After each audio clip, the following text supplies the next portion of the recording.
welcome to Regulus Resources Live Summit today. I'm pleased to introduce our speakers, CEO and Director John Black and Chief Geological Officer Dr. Kevin B. Heather. John and Kevin are going to walk through their presentation, and after we're going to be entering into a live Q&A session. Make sure that if you want to ask your questions, you do so in the Q&A tab found on the right-hand side of your screen. As always, this summit is being recorded and is going to be available on 6.com in the coming days. But without further ado, gentlemen, I want to pass things over to you, John, to get us started. Hey, great. Thanks, Cam. I'd like to thank Cam and Romeo and the entire SIX team. These webinars that they help us put on are great for us as a way to communicate information to our shareholders. Just a few notes on this presentation today. Today, we're going to drop into a little bit more detail on the strategy of the project overall, where we're at on the development of the project, what's coming up so people can see that. I'll cover that first portion of the section. And then in the second portion of the section, Kevin's going to do a deeper dive into the technical results from the recent drill holes we reported, just to help people understand what we're seeing in those holes, what we're excited about, and what we're watching for as we come up. This is a remarkably complex system. It's probably the biggest and most fascinating ore deposit I've worked on in my career. But it does get messy when we get into the details. So we thought a session like this would help people understand a little bit better of what we're thinking, where we're going, and what we're seeing on the project. Just a few ground rules.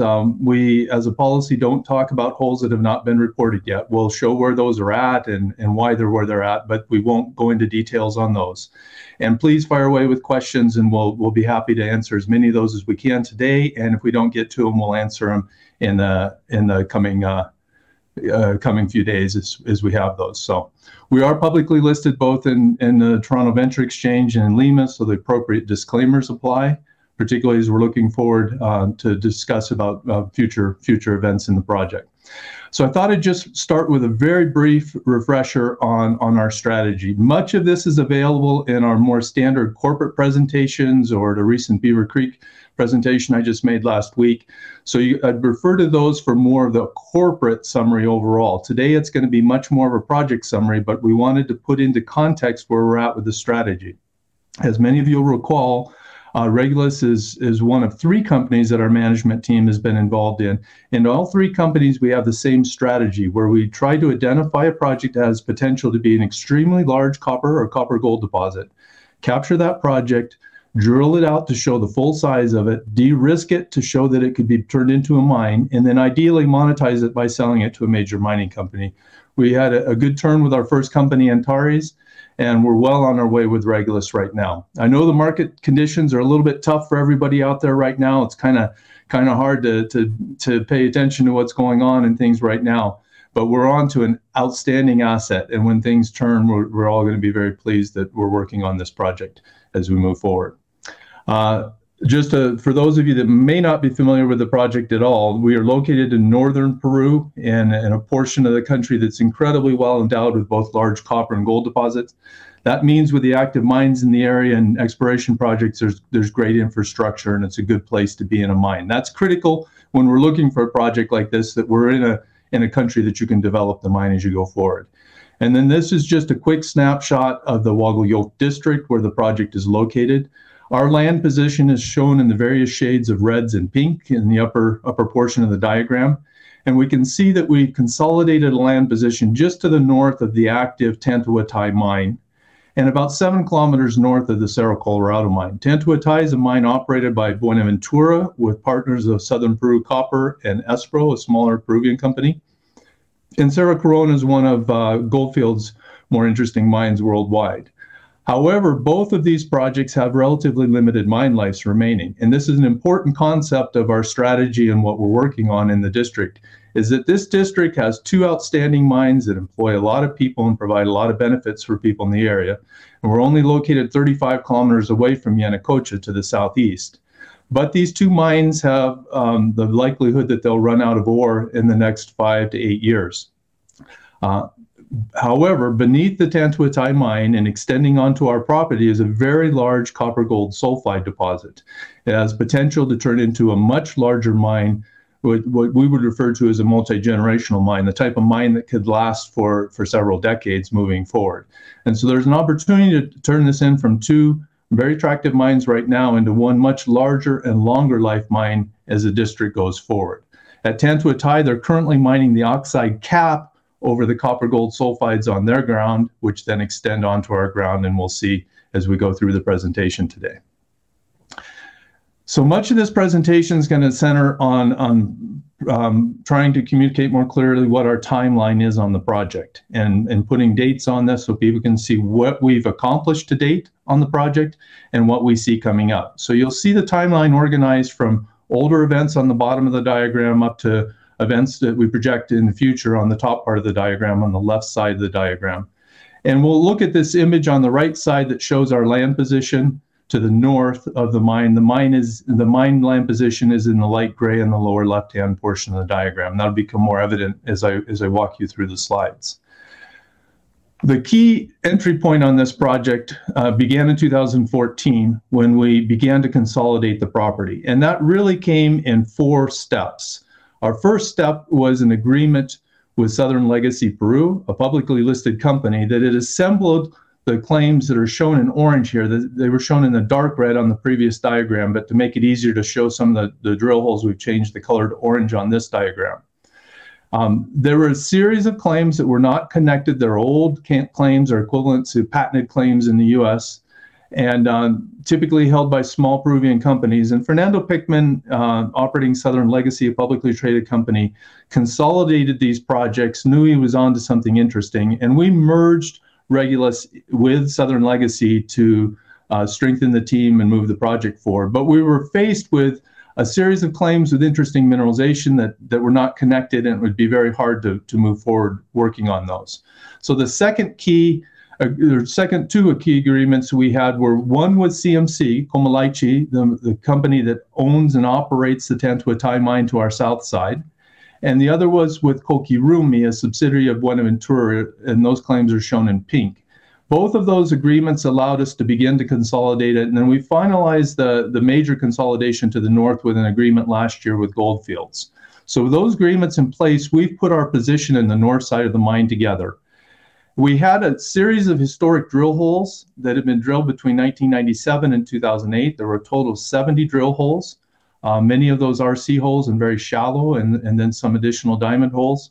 A bit of a haphazard drill pattern, quite varied depths, and many of the holes not very deep. They were sufficient to indicate that there was very interesting mineralization in the area, but it certainly needed more drilling.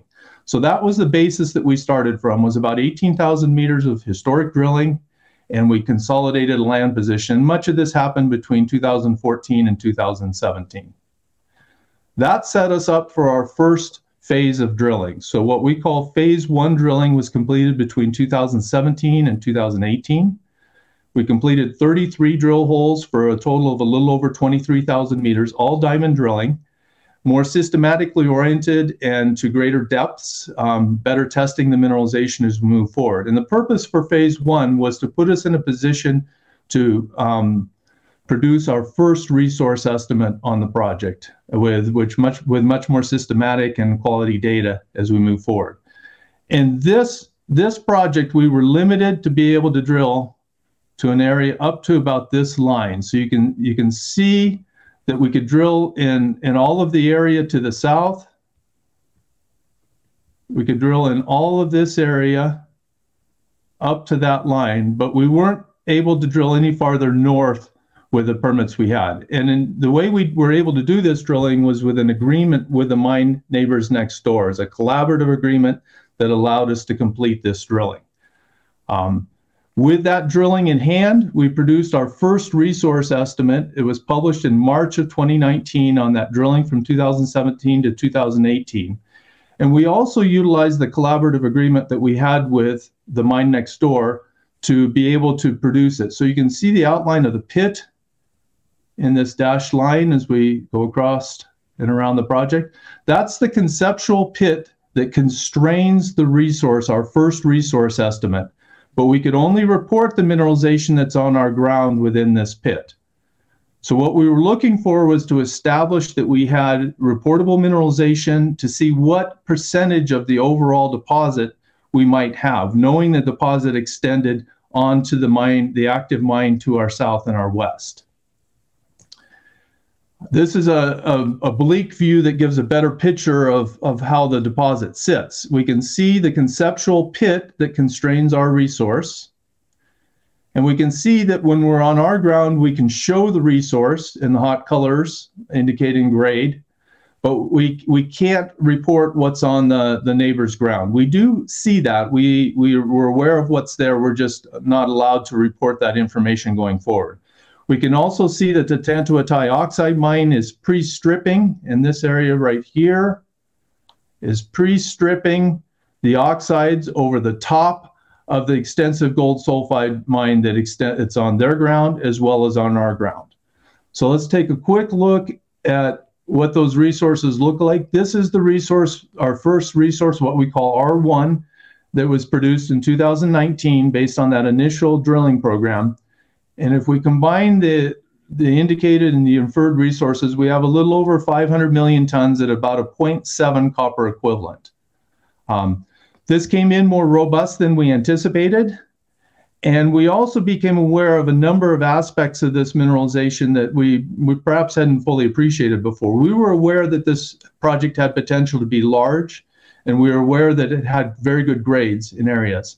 But I think the real pleasant surprise for us on this was that it's a very low strip ratio deposit. So the strip ratio of the conceptual pit that constrains our mineralization is less than 1 to 1, it's 0.85 to 1.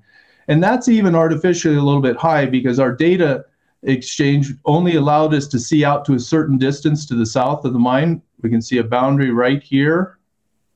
And we can see up to that point data that we can use to constrain our resource, but we have to treat everything beyond that as waste, and we know that that is likely quite well mineralized.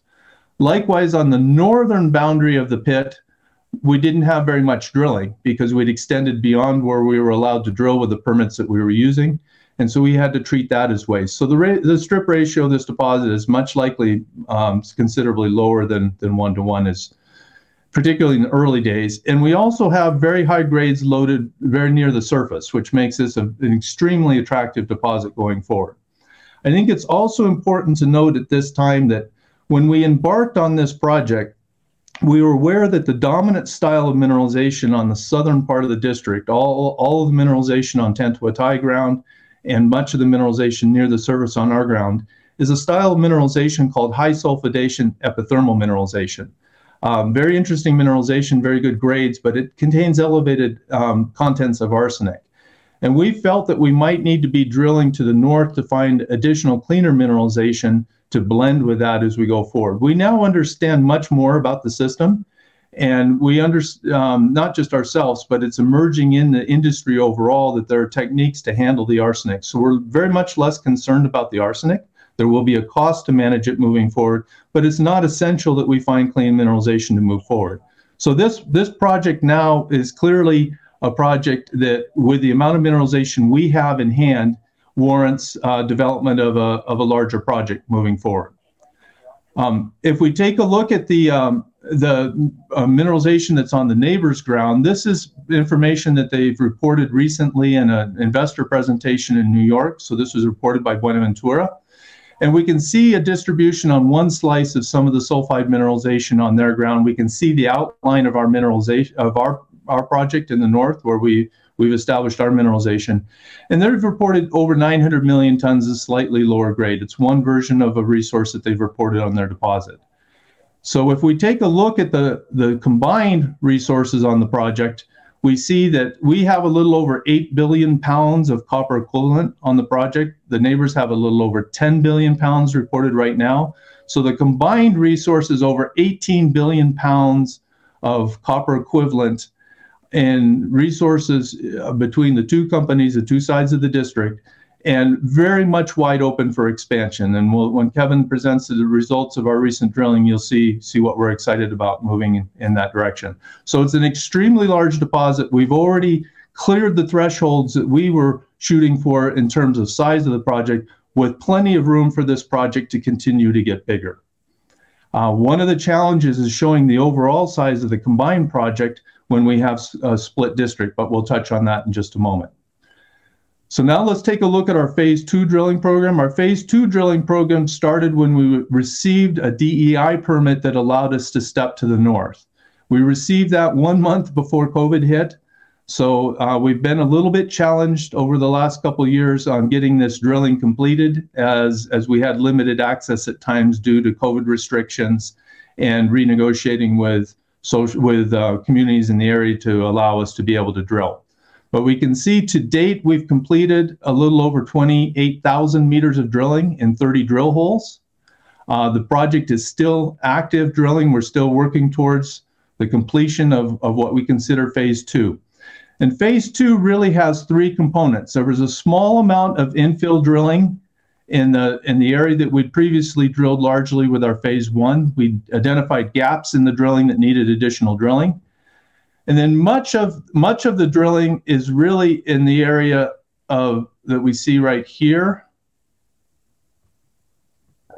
And much of this is resource definition drilling. So these are fences of drill holes spaced at approximately 100 meters spacing across the northern margin of the pit where we were still open with mineralization.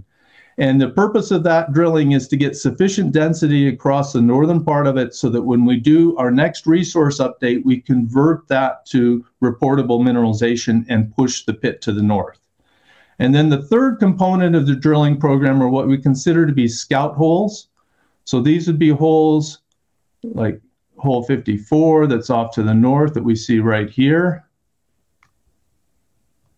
And hole 51 off to the west, as well as additional planned holes we have in this area. So these are much more widely spaced. They're often based on geologic concepts or geophysical concepts. And the purpose of these holes is to see if we can identify additional mineralization out in these areas. Any mineralization we encounter in the scout drilling is setting ourselves up for a subsequent phase 3 program, which will kick off when we finish phase 2. So let's take a look at the holes that remain on phase 2. We currently have 4 unreported holes. 2 of them have been completed, hole 53 and hole 54. 53 was completed to 727.4 meters. 54 was completed to a little over 1,000 meters directly to the north, testing new areas out in that area, in that zone. Those are completed, but we don't have all the assays in, so they have not been reported yet. And holes 55 and 56 are currently underway.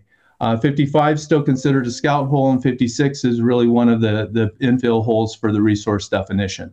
So this shows where we've drilled, what's not reported yet, and what's coming on those. We anticipate we'll be able to put out the next batch of holes in approximately a month when we have the assays in on those. And then in addition to that, there's additional drilling to complete the grid. So in this area, we have several holes that we have to complete to keep that grid drilling across the northern rim of it. And then there are additional holes, one here, there's one here that we're missing. And we may be able to put an additional hole or 2 out into this area. And with those holes completed, we anticipate that we'll be in a position to call the end of phase 2, do a data cutoff on the end of phase 2, and be prepared to begin to prep a resource estimate to be reported next year. So that's a summary of where we're at with our phase 2 program. We're nearing the end of that in late this year or very earliest next year to have that completed. So that'll be a key point at which we stop and take a look at how much data we have, if we're a good point. We anticipate the amount of drilling that will be completed at that time will be 34,000 to 35,000 meters of drilling total for phase 2. So with the historic drilling in phase 1, we had a little over 40,000 meters total. This one will be additional 34,000, 35,000 meters on top of that. Plus, keep in mind, we have access to a lot of drilling from the neighbors that help us constrain our resource. So now let's take a look at what's upcoming for additional data flow and key catalysts on the project as we move forward. So over the next few months, we'll continue to report results from the remainder of the phase 2 program. To date, all of our drilling in phase 2, every hole has encountered significant reportable mineralization. So I anticipate that many of the holes as we move forward will continue to report mineralization. We're by no means cutting the system off as we move to the north right now. Another important milestone to watch for is that we're on hole 55. It's the last hole that we're drilling to complete an obligation to earn into the Kolki-Rumi JV. We have to complete 7,500 meters to make that earn-in complete. We will be done with that in the next week or two, depending how the drill rig progresses. We're getting quite close. And with that, we'll notify Buenaventura, who's the owner of Kolki-Rumi, that we completed the earn-in. They will have a 90-day period to determine if we earn 70% on that ground, or if they claw back to 70%, leaving us with 30 by paying us US $9 million.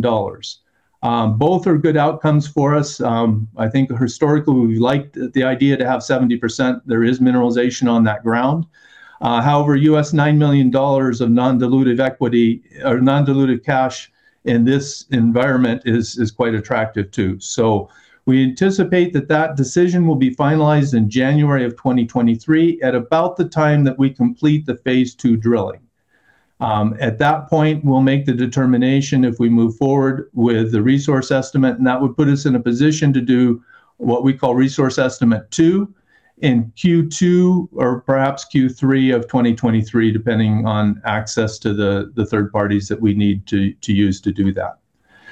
With that in hand, we will most likely embark directly into the phase 3 program. It's really a data cutoff between our phases. So phase 2 will terminate in January or so, and we'll likely just keep going into phase 3. And then we move into what are really the more critical catalysts for this district. We've been successful in establishing a large resource. We have work going in the background that helps to de-risk this in terms of evaluating metallurgy to go forward, working socially with the communities in the area. We benefit from this being a brownfield project. So we're moving forward well that way, but the intermixed land situation makes it difficult for us to put out a proper PEA or any type of a feasibility study without being able to collaborate with the neighbors. So we believe this district is very well situated for a probable consolidation in the very near future. And why do I say very near future? Keep in mind that the oxide mineralization is exhausted in 2027 next door. And in order to be able to successfully make a transition into a larger sulfide pit, if you backdate from the permits that you need to be able to begin the sulfide pit and the feasibility work that needs to be done, it really means in the next year or two, collectively, all of us in the district need to be addressing whether this makes sense to work together to produce a much larger mine. We think there's an outstanding case for this to be done, and we anticipate that there will, as a very least, be discussions on that moving forward. Most of those discussions have to be done in confidence, and so we can't report where those are going or what's happening with those, but we can report that it's our intent to accelerate those discussions and look for opportunities to have that come to fruition. And it makes a lot of sense for that to happen sooner than later, as in the next year or two. This is the benefit of being effectively in a brownfield situation. And then once that's done, that opens up the whole possibility for completion of PEA and feasibility studies. And that's when we'll be able to see the real true potential of this district as we move forward. So I'll just close with this view to kind of remind people that when we say brownfields, this really is brownfields. This is a view looking to the southwest. We can see the benches of the Tantuatai pit in the higher ground on the left side. And Antakori project is immediately butted up against the pit. So this clearly is a project, when that pre-strip of the oxide's done, it makes sense for a much larger sulfide pit that would include Tantuatai and Antakori moving forward. And that's why we're so excited about this. We've got a great resource position right next to an operating mine that's preparing the road to be able to allow us to collaboratively develop this going forward. So with that, I'll pass things over to Kevin and catch up with you on the back side of the presentation here. Thank you. Great, thanks, John, and thanks for everybody for attending. We've got quite a bit to cover here, and I'm going to try to go fairly quickly. And what you'll see is we're going to be looking at quite a bit of rock photos, and you're going to see that there's a fair bit of repetition, and that's by design, so that you can see that all of these holes that we've drilled recently to the north are all encountering very similar styles of geology and mineralization. And we're going to start off with drill hole 48, which was drilled along the black dash line you can see there.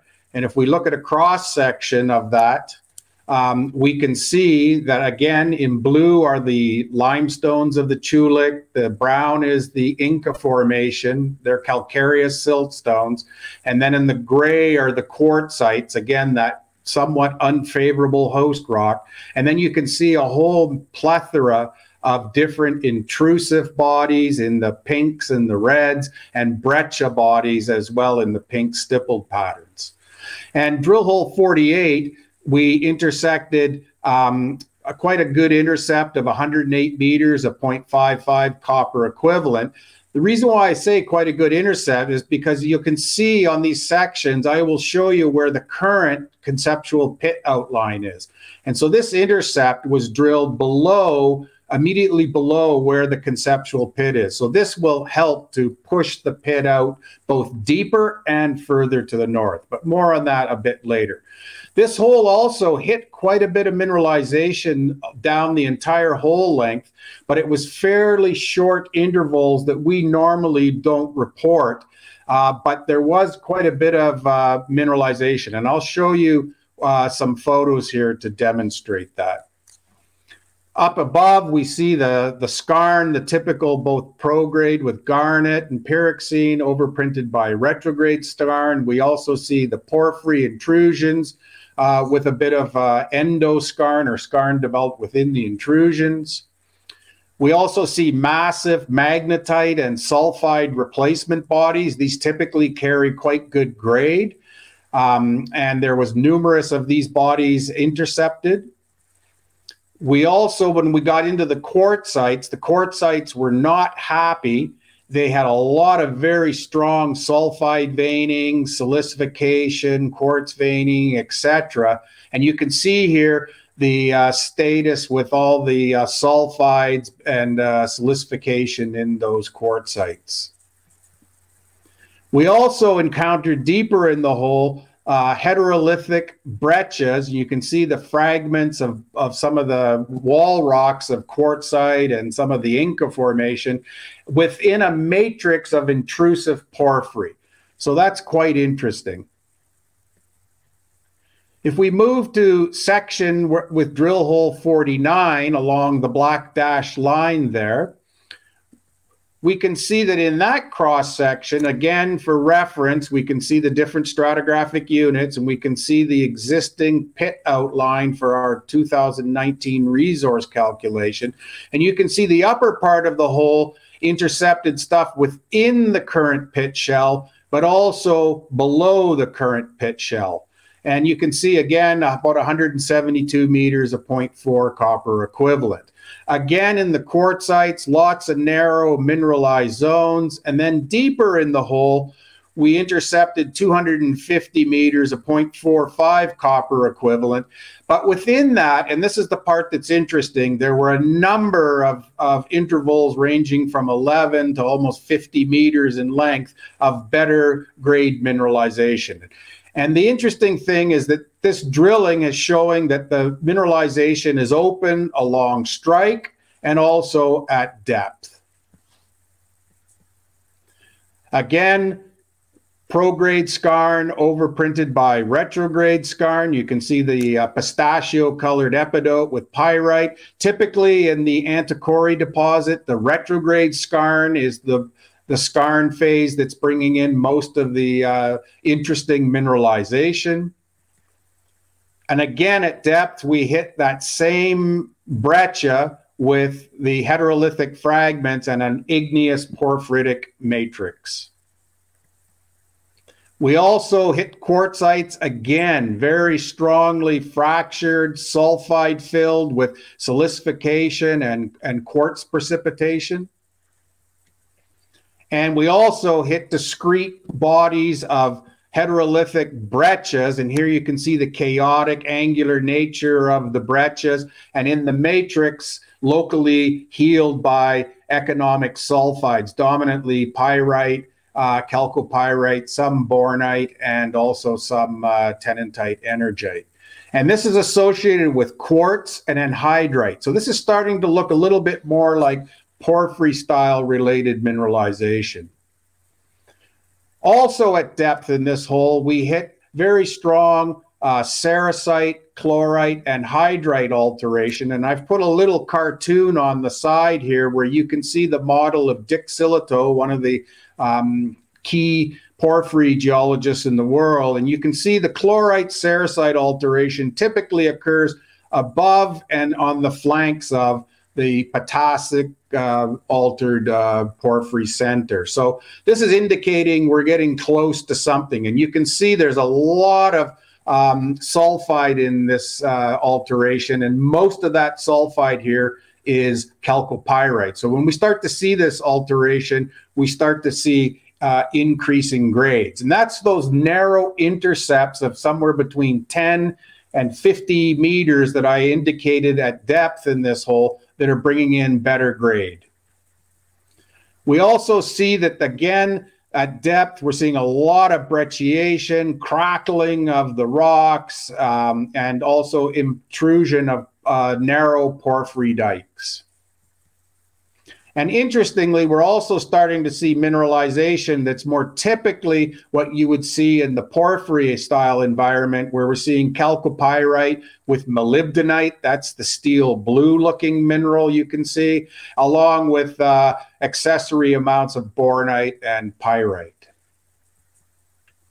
Moving to section with drill hole 50, you can see the black dashed line indicating the section we're going to look at. Towards the west, we're going to look. And here again, you can see the pit outline in the black line. And you can see that this hole intercepted 247 meters of 0.6 copper equivalent, completely outside the current pit shell. So this will definitely extend mineralization further to the north. And you can see that it's open in laterally to the north and also to the south and also at depth. This hole was drilled completely within the Koki-Rumi claims and contributing towards our 7,500 meters of drilling. Again, upper part of the hole, mostly skarn style mineralization with retrograde skarn overprint. We see again these massive magnetite, pyrite replacement bodies that typically have better grade associated with them. We also see porphyry dikes that are locally veined with sulfides and hydrite.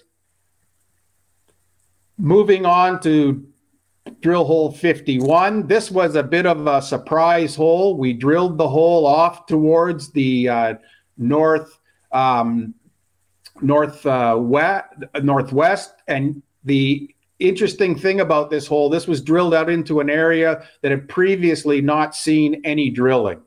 So now we'll look at a section looking towards the northeast, and this is the section, and you can see this drill hole is way away. Here's the outer part of our conceptual pit shell shown in the black line. And then you can see this drill hole hit an upper intercept of 172 meters of 0.67 copper equivalent. This hole had extremely high zinc in it, almost running for this interval 1.4% zinc. So if we were to add that into the copper equivalent, this would be about a 1.3% copper equivalent interval. So we're starting to see that zinc's becoming important. And then we had a couple of narrower intercepts, but also of decent grade. And the one that's quite interesting, you can see at depth there, is 83.1 meters of 0.94% copper equivalent. And again, we can see the skarn style alteration and mineralization with the massive sulfide replacement bodies. We also see porphyry dikes with endoskarn development. And we also start to see these heterolithic breccias with fluidization textures, indicating that there's still magmatic activity way out towards the northwest. Finally, looking at drill hole 52, along the section outlined in the black dashed line, this hole was drilled towards the south. This will be a section that will look towards the northwest. And again, you can see the intercept, an upper intercept. You can see again the black line indicating the conceptual pit outline. So this occurred within the margin of the conceptual pit, but also drilled below it. And you can see it hit 98 meters, a 0.63 copper equivalent. And then a couple of other more interesting intercepts at depths. And I'll show you some photographs of these various intercepts. Again, the upper part, again, repetitively, mostly retrograde skarn associated with massive sulfide and magnetite replacement bodies. And we also see that we're starting to see some of these late base metal carbonate veins. That's the black material you can see cutting across the skarn. That's locally bringing in high gold and zinc with some copper. We also noticed in this hole that the quartzites, which historically are very, very poor host rocks, are strongly fractured and crackled and brecciated and contain a lot of pyrite with chalcopyrite. And you can see again, similar in the quartzites that I've shown you from almost all the other holes, this very strong development of sulfides and open space filling within these strongly fractured and brecciated quartzites. We also intercepted a variety of intrusive rocks. Here we can see some rhyolitic intrusive rocks that are associated with copper, gold, silver, and high sulfidation style mineralization. And we also intercepted a different set of rhyolite intrusions, distinct, and these ones have more of a copper, silver, gold signature to them. And you can see the veining of sulfides. That's mostly chalcopyrite there you can see in the yellowish colored minerals. And then at depth, we started to see a really pronounced increase in the amount of molybdenum. And I'll show you some photos here in a second. The bottom portion of the hole, the 156 meters of roughly 105 ppm moly, suggests that we're starting to maybe get into the halo of a porphyry system. And here you can see that we also intercepted at depth in this zone of high moly breccias again, very similar to what we saw in some of the other holes, being healed by sulfides, anhydrite, silica. And you can see some close-ups here where we can actually see that some of these minerals are replacing the matrix of the breccia. We can see the lavender-colored anhydrite. We can see the sulfides, both pyrite, chalcopyrite, locally some bornite in the upper middle photo there, the bluish, dark bluish mineral. And then on the far right-hand side, we can see molybdenite in the steel blue color. So just to finish up here with a couple of perspective views, here we can see a view looking to the west. We can see the conceptual pit from 2019, and we can see that we've now drilled a lot of holes off to the north. Almost all of them are mineralized to some extent.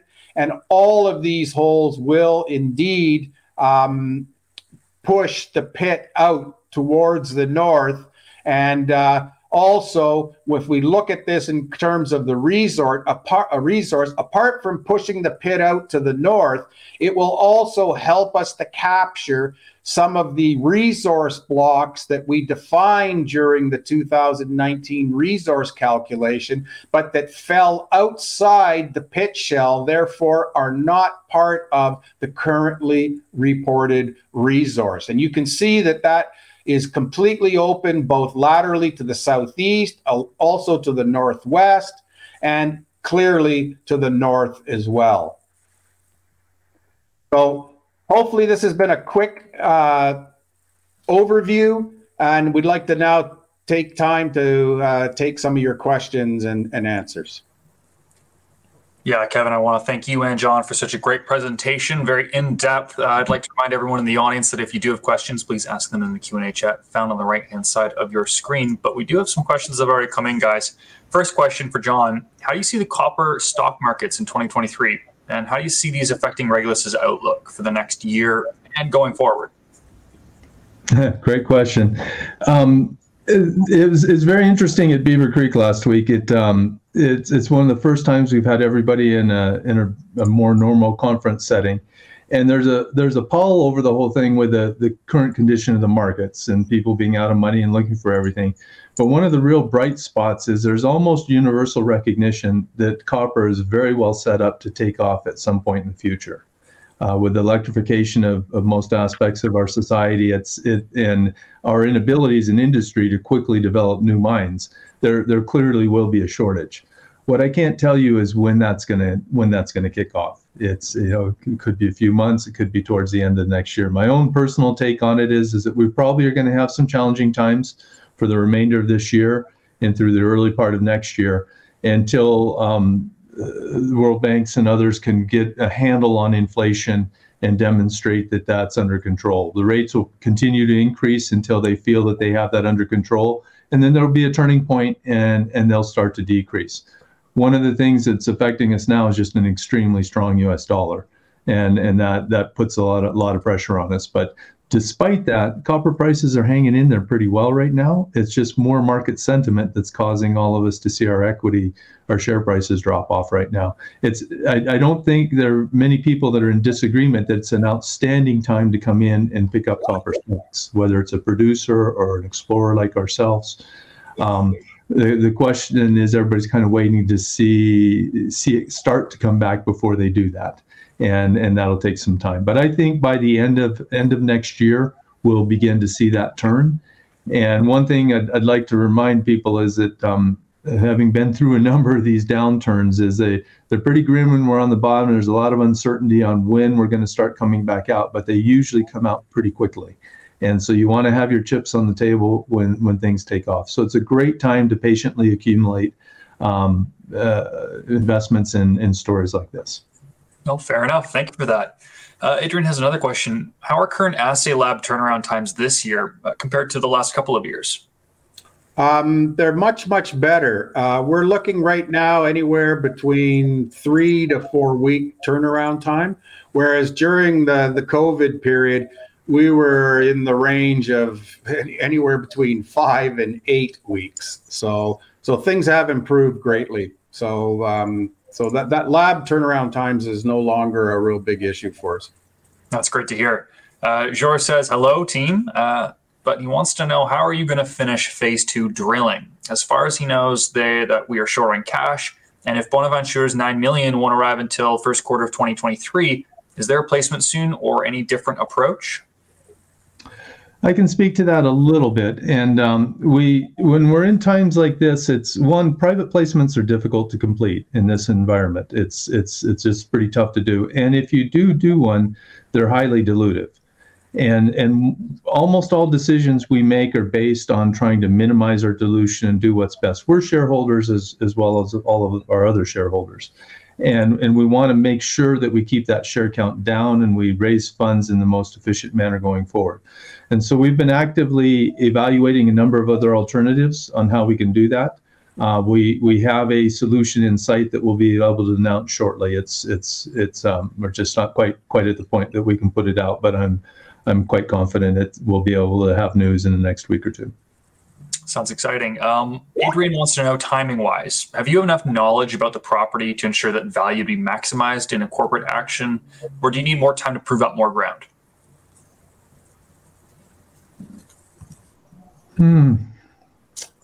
This, as I mentioned, this is a very complex system. What we know about the system right now is it certainly has the size and the grade and the strip characteristics of everything to present an outstanding opportunity for mine going forward.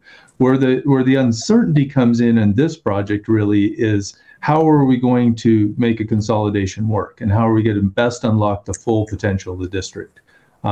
we could work on our ground only, or Comalaiche next door could work on their ground only as well. But it would be very difficult for us to return the profits that would be possible with some sort of a collaborative agreement. Much of that type of a discussion has to occur under confidentiality agreements, and we can't report that to the public.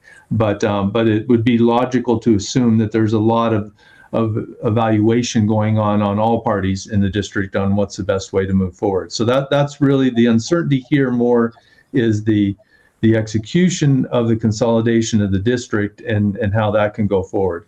In terms of the technical characteristics of the project, we have a great deposit in hand already, and one that's continuing to grow. Adrian has a follow-up question to this. In terms of a potential corporate action, is it your preference to bring in a partner, or two for that matter, and carry on developing, or to sell out completely? We're open to what's best for our shareholders, and this is a little bit different setting. Our normal strategy, like what we did with our Haquira deposit with Antares, it made sense for us to look to monetize the project and sell that outright. It requires different skill sets to take it to production and a long time.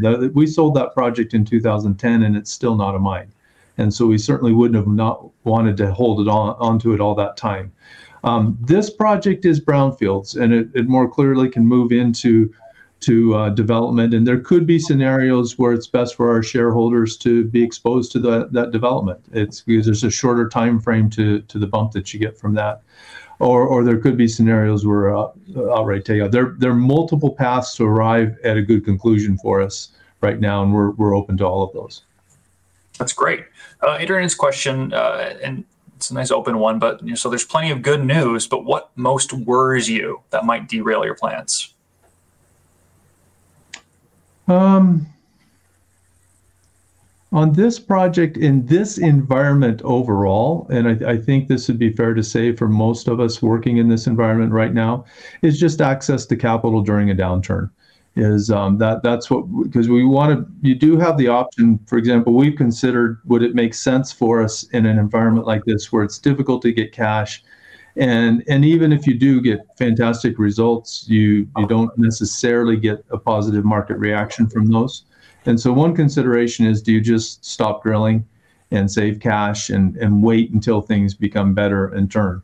But that's a difficult thing to do, and because we've worked very hard. Our social team has done an outstanding job at establishing social license and acceptance of the local communities to allow us to work. And much of that social license is dependent upon employment and service contracts and other benefits that the communities receive from us when we're working. If we're not working, it's very difficult for us to provide those in the same levels. And so, and if you stop on a project and then try to restart, it always takes much longer than you anticipate. So we very much want to keep the project moving forward and keep moving towards that goal line. We just have to make sure that we raise enough cash to do that. But we have some very good strategic partners. Route One is a fund out of San Francisco that owns 24% of the company. We have a strong alliance with a Cisco, and as well as participation from ourselves as insiders. So we have the ability to raise capital in this. The challenge is to do it in the way that's least dilutive possible and keep the project moving forward. Great, sounds good. Sake wants to know if you could say something about the energy supply in Peru. Is there any hydro energy available in the region? And if so, how much and at what distance from Antakori? Hydro is actually an important component of electricity in Peru. There's a lot of rainfall in the Andes, and particularly on the eastern slopes of the Andes. So there are a number of mines that have their own hydro plants, and there are a number of existing large hydro projects, and many on the books that could come in as well. And so there are a few challenges in developing hydro plants in seismically active terrain like we see in Peru. And of course, there's the capital involved in who does that. Does the government do that, or do mining companies do that? But just to the northeast of us is the Rio Marañón, which is one of the major tributaries of the Amazon. And there are a number of planned projects on that river that I would certainly like to see developed in the next few years. Northern Peru has an opportunity, but we're not the only deposit here. We've got our project. Yanacocha is working on developing their sulfides. They delayed it slightly right now, but they're working in the background on going forward there. We've got Michiquillay, that's the southern Peru project. We've got La Granja, which is an enormous copper deposit to the north of us. It's held by Rio Tinto. Development of several of these projects can have a very significant financial impact on the country. Moving forward. And these are big mines. These are mines that last a long time, the type of mines you can build infrastructure around. And development of an increased hydropower, development of better transportation, possibly even rail lines and other things would really open up northern Peru on this. But we're starting to talk about things that get well beyond the scope of individual companies to do that. But I would certainly like to see that type of an effort go forward in northern Peru in the near future.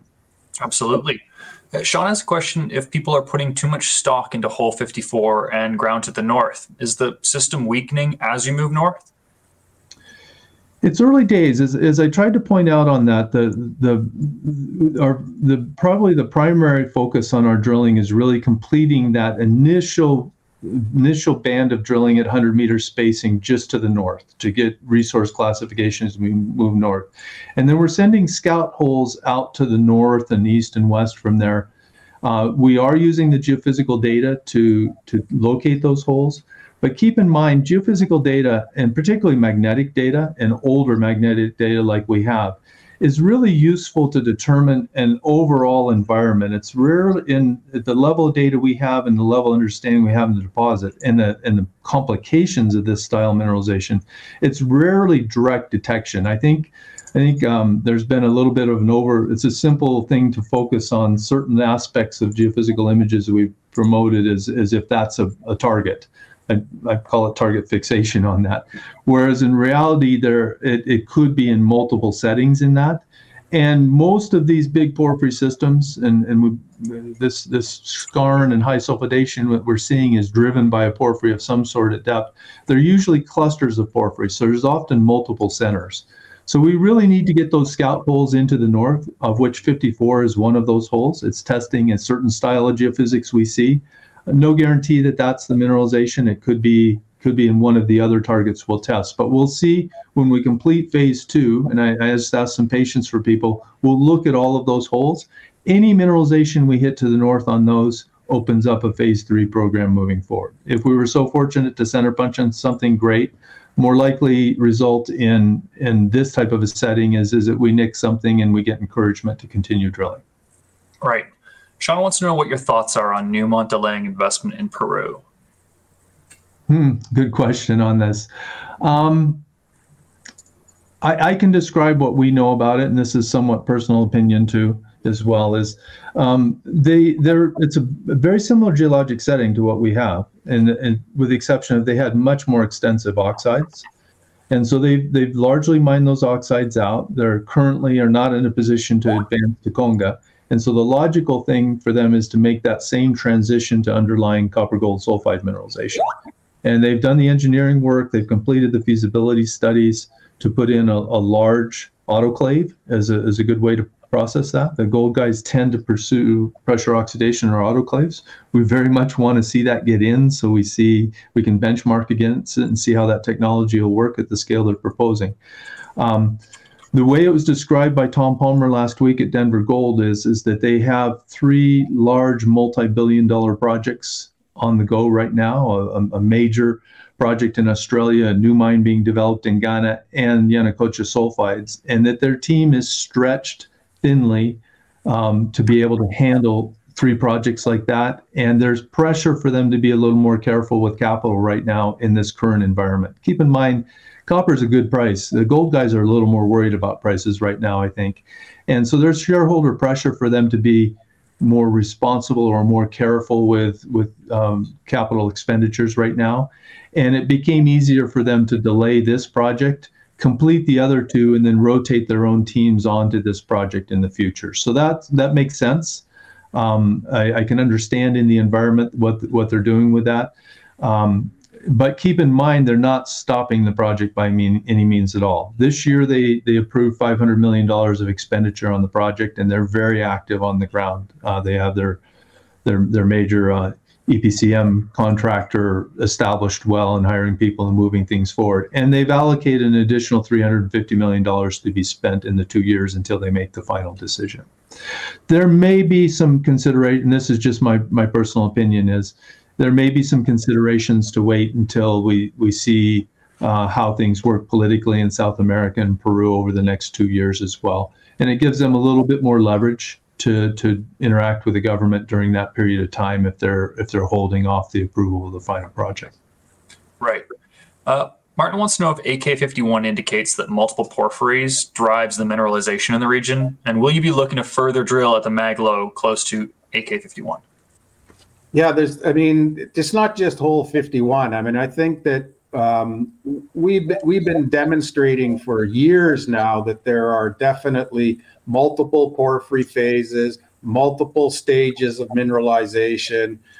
So that's a key tenet for any large system, is that you typically see a lot of different magmatic mineralizing events superimposed one on the other, and this is no different. And 51 was a fairly surprise for us. We were drilling that hole to fulfill some meterage on Koki-Rumi ground. We knew that there was mineralization nearby, but the fact that we hit is what we did definitely opens up exploration towards the northwest. And whether it's associated with a mag low feature or whatever, I mean, what we're seeing is that we see mineralization where there's mag highs, and we see mineralization where there's mag low. So to go around and just use mag by itself, it could lead you down the wrong path. Right. Jim wants to know, rather he states, it sounds like from your comments that the local concerns that have existed have largely gone away. Is that true, or is that your feeling? It's very calm in the project area right now. We've been able to continuously drill for the past year, and it's certainly settled down. And that's even more notable in that we're just a few weeks before what are referred to as subnational elections. Those occur in early October, and that's when local mayors and governors and other positions like that are elected. And in my experience in Peru, this is often the time that there's the most political agitation and most posturing, most politicking going on. And this year it's remarkably quiet. It's pleasantly nice. Not everywhere in the country. There's certain pockets in the country where it's a little different. But in Cajamarca, it's calm right now and moving forward well. There are always interactions with communities, and there's always discussions to be held that are largely driven on compensation. And sometimes people use pressure tactics to do that, as we see in Las Bambas in the south, where they block things in exchange to get better benefits. But right now it's working pretty smoothly with the communities as we move forward. We do have one just on the geophysical information. We are a little bit limited on the geophysics we have right now. We're working off very old data, and it's data that's not done at the quality that can be done now with current techniques and current instrumentation on it.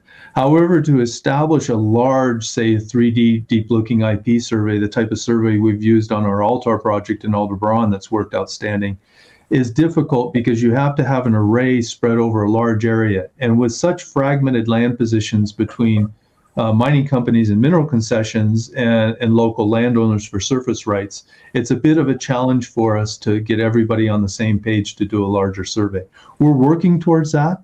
I failed to mention when we talked about the overall strategy is that over on the east side of the district there's potential for mineralization over there as well. It's pretty much open in that direction. It's a different community called Tingo.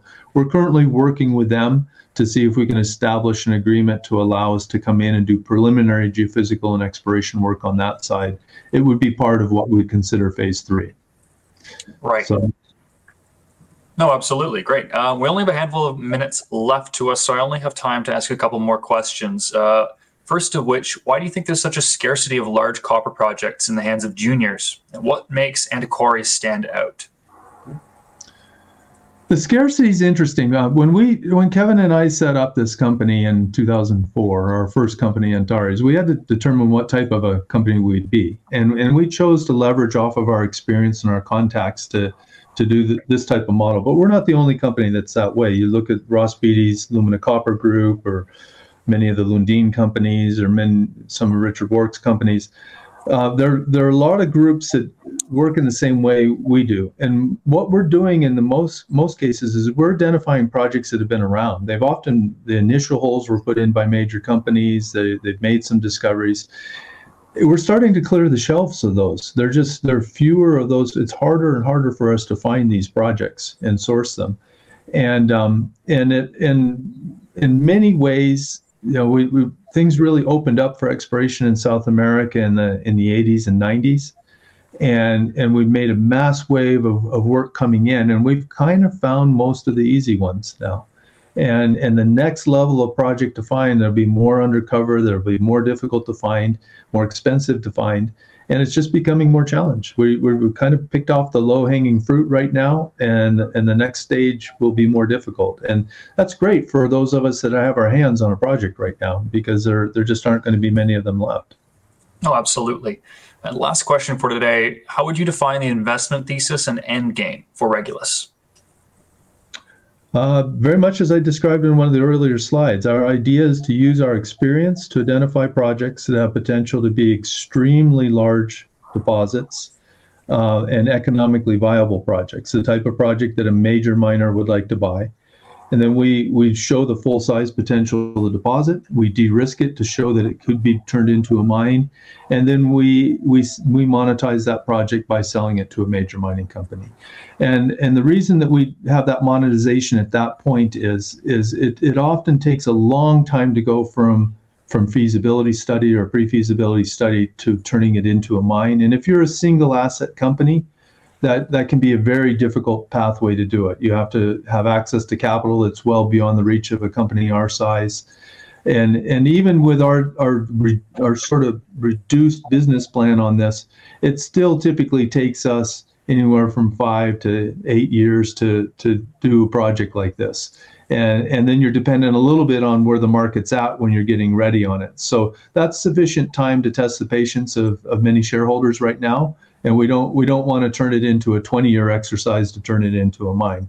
For those, our Haquira project's a great example, where we executed the plan. We got a great return for our shareholders at that point in time. The project passed on to First Quantum, who are great developers of projects, and they put it into their queue of projects, and it will come to fruition at some point and add more value to them at that point.